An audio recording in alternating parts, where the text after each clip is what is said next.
need a drum roll, don't we?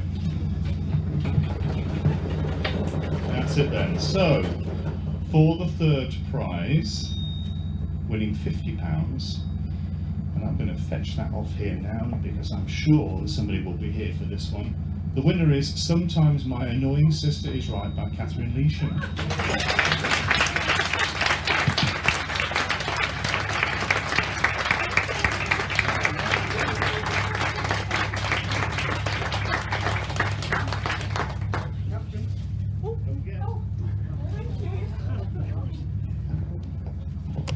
Well done, that was brilliant.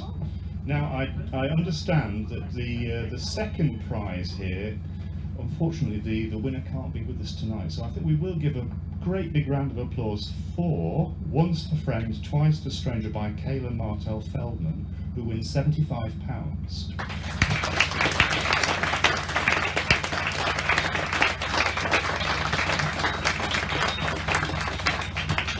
And in the best spirit, we will make sure this thing gets to them, and I think I might take it, because are they not in America, is that right? Yeah, I'll take that. Really? That was really good, wasn't it? So, before the first prize winner is announced, and this is the big moment for the evening, I would like to call on one of the judges just to read out an extract of the winning story. It looks like it's Ian who's going to be doing that for us. Come this side, Ian. I'll hand you the microphone. This could be a bit of a juggling act. Could it? Hold the book and read at the same time. Oh my God. Shall I hold it for you? Oh, if you like, yeah. There you go. Okay. The actual form of dyslexia, which I have, is somewhat rare in that it only expresses itself when I write. I can read fluently, but the moment I set pen to paper, some kind of short circuit happens in my brain, which makes me twist about all the rules of letter forming. For years, I systematically wrote my E's upside down, used an O when an A should be, and vice versa, and routinely crossed my I's and dotted my T's. My I's all looked like addition signs. Every T wore a kind of umlaut. After years of effort, I eventually learned how to dot the I's, but I am, I know, unlikely ever to master crossing the T's. To make matters worse, the spelling of words, which makes perfect sense to me when I read, becomes an arcane mystery when I write. I regularly twist the rule of I before E except after C. Can never work out why some plurals take an IES, while others make do with a single S by itself. And I can never ever divine where a possessive apostrophe should go.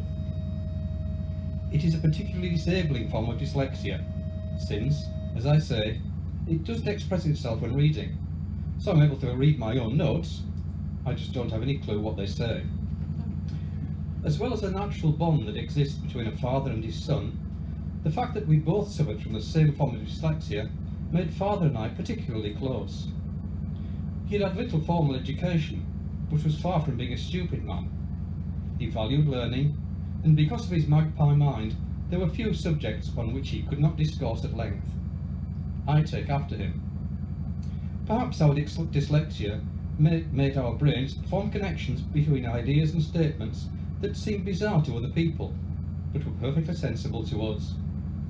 Our conversations could range very far and very wide. Indeed, that was the joy of them. In truth, father was my only friend.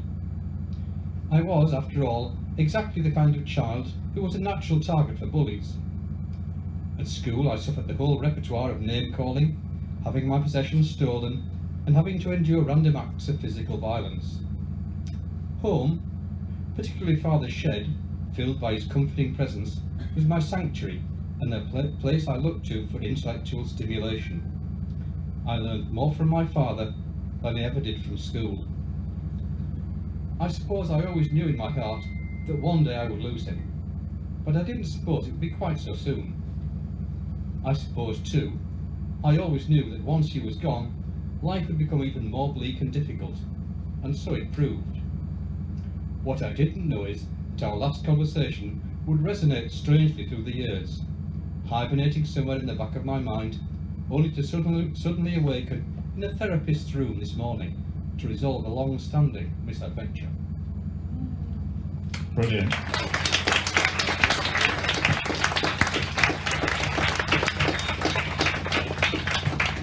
Okay, well I hope the winner recognised that. But the first prize, winning £100, goes to Crossing the T's by Philip Sculthorpe.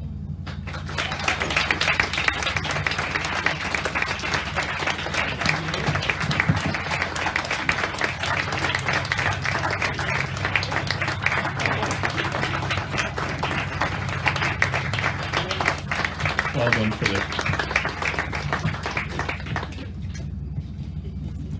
So, we've done all our prizes. Well done, all of you. That was brilliant. I thought that was an absolutely excellent reading, and thank you very much to all of you for all of the contributions. So, congratulations to everybody.